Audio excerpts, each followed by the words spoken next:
You were able to hold still in the middle of all the music today. We need to talk. Fabulous way to gather together and worship. Will you pray with me? O holy and gracious God, may the words of my mouth and the meditation on all of our hearts be acceptable in your sight. For you, O God, you are our rock and our Redeemer. Amen. Anybody here familiar with inventory? Done an inventory before? Inventory was an experience of my childhood. One of the ways that my family ended up in Texas was my dad connected in with Radio Shack. Y'all remember Radio Shack, right? And he opened a Radio Shack down in Victoria. And one of the things that you had to do every year at the end of the year was a physical inventory. This was before barcodes and all of the great inventory programs that were there. So he would shut down the store and, we would all go up there. My sister and I had my aunt and uncle would come. Sometimes my cousins would come help. And, we had the little Xerox sheets and we had to go through. And if you remember Radio Shack was the land of pegboard. And tiny things hung on the wall, resistors and capacitors and transistors, and we had to count every one of them, and they weren't, it wasn't like we have this many resistors. No, we have this many of this kind of resistor. And so it was a family affair, and we would take that inventory, and the reason we did that was because at the end of the year, you wanted to know the value of your assets, right? What did you have in inventory? And so I have mostly fond memories of inventory. It was kind of an interesting thing. And so I was a little surprised when I started working through the steps. The Alcoholics Anonymous 12-step program starts with, and we've talked about the first 3 steps. It's basically saying, you know what, my life is out of control. I'm powerless over this. And then we move on to go, but I trust in God. I know that God can come into my life, and I am going to turn my life and my will over to the care of God. So it's this understanding that we are absolutely, utterly dependent upon God to come in and deal with our lives. And then you get to step 4, and it's made a searching and fearless moral inventory of ourselves. Anybody? Right? Doesn't that sound fun? I'd rather count resistors. In fact, as I shared with you, the companion book that I'm using is Richard Rohr's Breathing Underwater.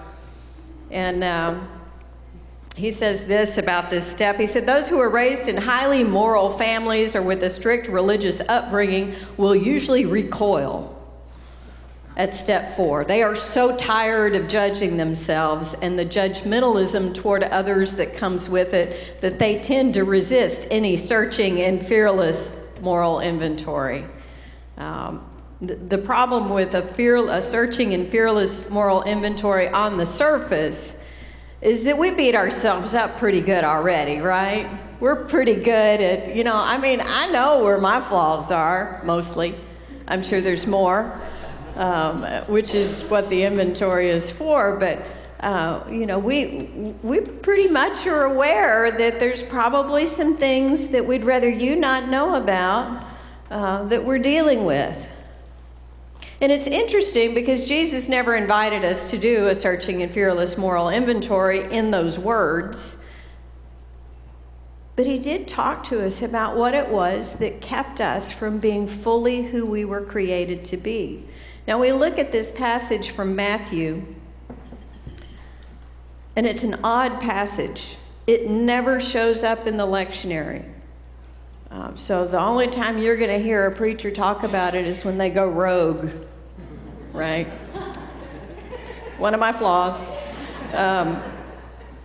And he says the eye is the lamp of the body, so if your eye is healthy, your whole body will be full of life. And then, of course, the contrast, if your eye is unhealthy, your whole body will be full of darkness. If then the light in you is darkness, how great is the darkness? You know, and it's already like, oh, I just would rather go have ice cream.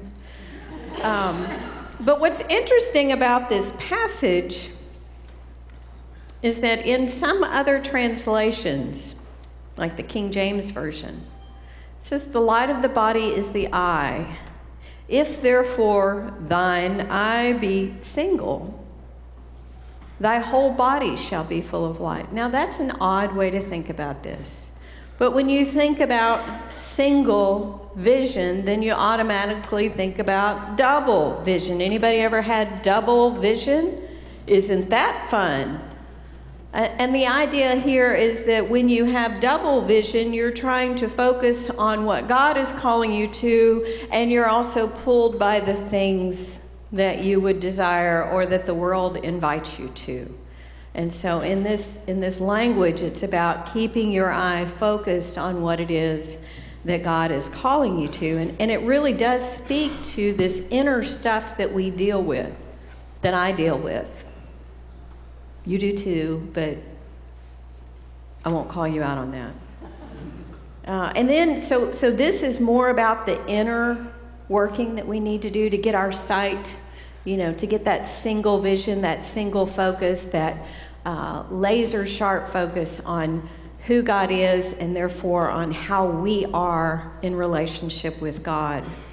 Now we move over to James. And James is really talking about the community. This is a community that has some turmoil. There's great language in here to encourage leadership and the way to work through some of the conflicts in all of this. But what he really focuses on throughout his letter is this contrast between the world and what the world calls us to, and then our focus on God. And we hear this, it's just an interesting way of contrasting this wisdom that we receive and this way of being singularly focused. He says, show by your good life that your works are done with gentleness born of wisdom. But if you have bitter envy and selfish ambition in your hearts, do not be boastful and false to the truth. Such wisdom does not come down from above. He goes on to say, for where there is envy and selfish ambition, there will also be disorder. My life has become unmanageable. But the wisdom from above is pure, then peaceable, gentle, willing to yield, full of mercy and good fruits, without a trace of partiality or hypocrisy. And so we have this contrast where in our scriptures, they're lifting up this idea that maybe you need to pay attention to what's going on inside. And as Wesleyan kind of people, as this tradition that we're a part of, we recognize that God is at work in our lives all the time. We talk about all the different kinds of grace, the grace that goes before us, the prevenient grace, and then we talk about the grace that slaps us upside the head when we realize how far away from God we are, right? So that's that convicting grace that grabs hold of us and says, oh, wait, you know, and then we process through that. And we have the justifying and then the sanctifying grace. And so it really is very much a part of our understanding of how we live this life, becoming who God created us to be. And in a lot of ways, it's very much like a searching and fearless moral inventory. Rohr goes on to say that we do this inventory for the sake of truth and humility and generosity of spirit, not vengeance on the self or some kind of total victory over the self. He goes on to say, seeing and naming our actual faults is probably not so much a gift to us, although it is, as it is to those around us. As my Franciscan novice master said to me as a young man, we must try to make it easier for others to love us. Let that one kind of sink in for a minute.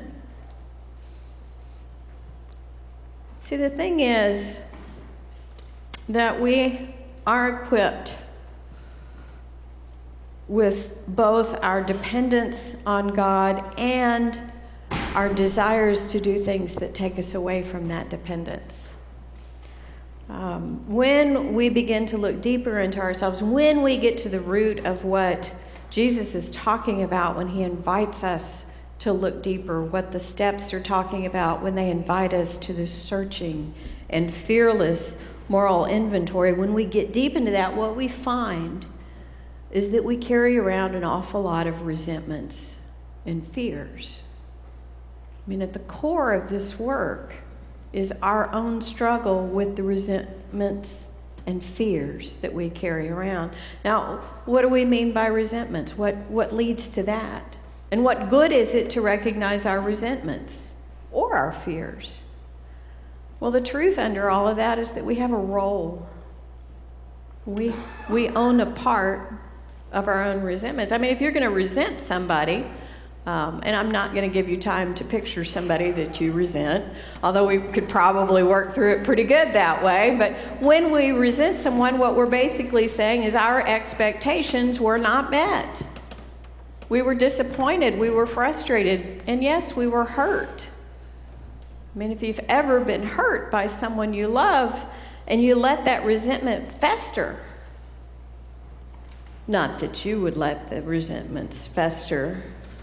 I've heard of stories of people who would let resentments fester, right? And it changes the way you interact with people. And it's because you're carrying around this resentment. And so when you work through the 12-step program, one of the things they encourage you to do is take this inventory of your resentments, to think through, who is it you resent? What caused that resentment? And what was your part in that resentment? What did you bring to the table? Was it an unrealistic expectation? Were you doing a little bit of wishful thinking? Was there something that you contributed to that?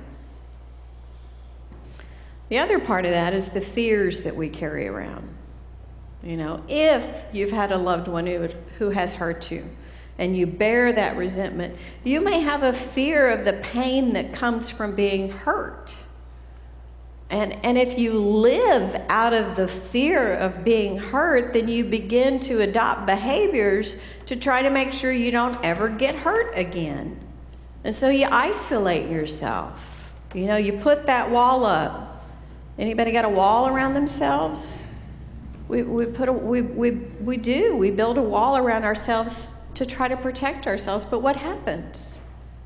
We end up being removed and isolated and alone. We actually end up hurting ourselves more than what we would have experienced had we been willing to invite others into our lives. And so this concept of doing this searching and fearless moral inventory is really to get down to the root of the things that are festering within us and the ways in which we live and act because of that. So we look at those resentments, we look at those fears, we pull them out and examine them, and we invite God to help us work our way through those. In the closing part of his chapter on the fourth step, the searching and fearless moral inventory, he refers back to this passage that we read from Matthew. And he goes on to say, step 4 is about creating a good and trustworthy lamp inside of us that reflects and reveals what is really there, knowing that anything exposed to the light will itself become light. He goes on to say, somehow goodness is transferred by radiance, reflection, and resonance with another goodness, more than by any act of self-achievement. In other words, we're right back to the first 3 steps. We live our lives dependent and reliant upon the God who seeks to be a part of every moment of our lives, even these hard moments. We do not pull ourselves up. We are pulled. I don't know about you, but that gives me some freedom. Because I've tried to pull myself up. Anybody tried? You don't have to answer me. I've tried to pull myself up. I'm not a good puller-upper. But when I have gotten to that point where I've said, I can't, I've done all I can do, and I've probably made things worse, but I've done all I can do. God, I need you. I need you to help show me how to be the person you've called me to be. We've looked at this series because the reality is it's not so much that we all struggle with something that we would identify as an addiction. Maybe you do, maybe you don't. But we all have things in our lives that keep us from being who God created us to be. And this is a way to reconnect with this God who loves us, to truly turn our lives over, and to let God work on some of that interior stuff with us as well. We were intentional in selecting the music for today. And in a moment, we're going to sing together, I Want a Principle Within. And 99% of you are going to look on the screen, so I want to share the lyrics with you first. So just go ahead and close your eyes and just listen. I want a principle within of watchful, godly fear, a sensibility of sin, a pain to feel it near. I want the first approach to feel of pride or wrong desire, to catch the wandering of my will and quench the kindling fire. From thee that I no more may stray, no more thy goodness grieve. Grant me the filial awe, I pray, the tender conscience give. Quick as the apple of an eye, O God, my conscience make. Awake my soul when sin is nigh, and keep it still awake. Almighty God, of truth and love, to me thy power impart.